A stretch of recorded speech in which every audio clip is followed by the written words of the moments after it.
Hello guys, nagluluto si Longlong sa may kusina. Andun siya, nagluluto, gugulatin natin. Tara, let's go!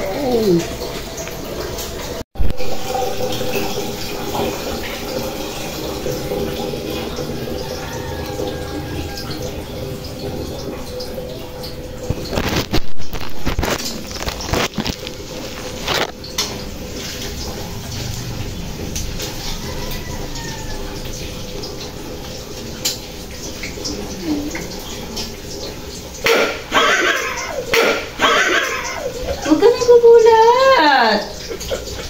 Nakakainis. Yan. Ganyan. Ha? Pagulat-gulat ka, ikaw ngayon tumapos niyan. Ha? Ano, masaya ba manggulat? Ha? Oy, ano, masaya pa manggulat? Ikaw ngayon ang tumapos niyan. Ha? Masaya eh, no? No guys, masaya?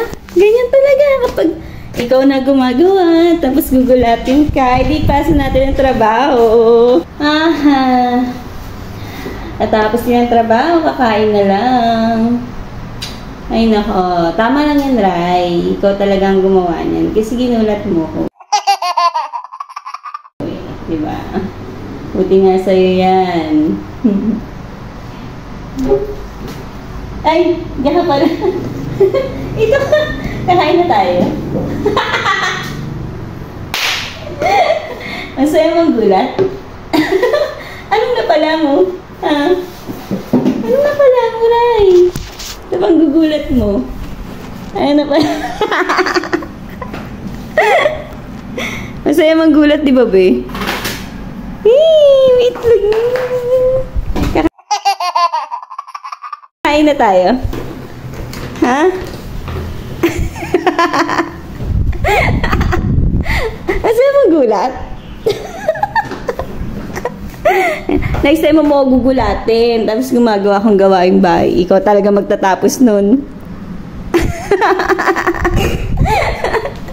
Masaya.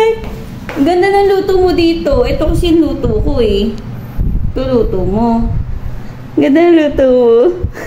Binaligtad mo pa.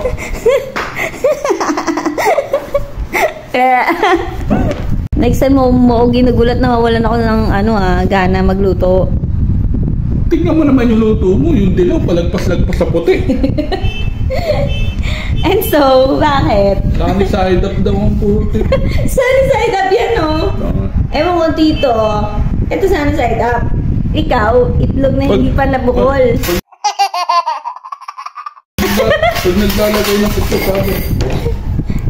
Ayaw, di ba? Naghahalo, ganun magluto. Hindi ako naghalo, nilagay ko lang yung asin. Alat yan. Tapos ginulat mo ako, syempre, na bago yung emosyon, di ba happy ako? Ginulat mo ako na parami yung asin.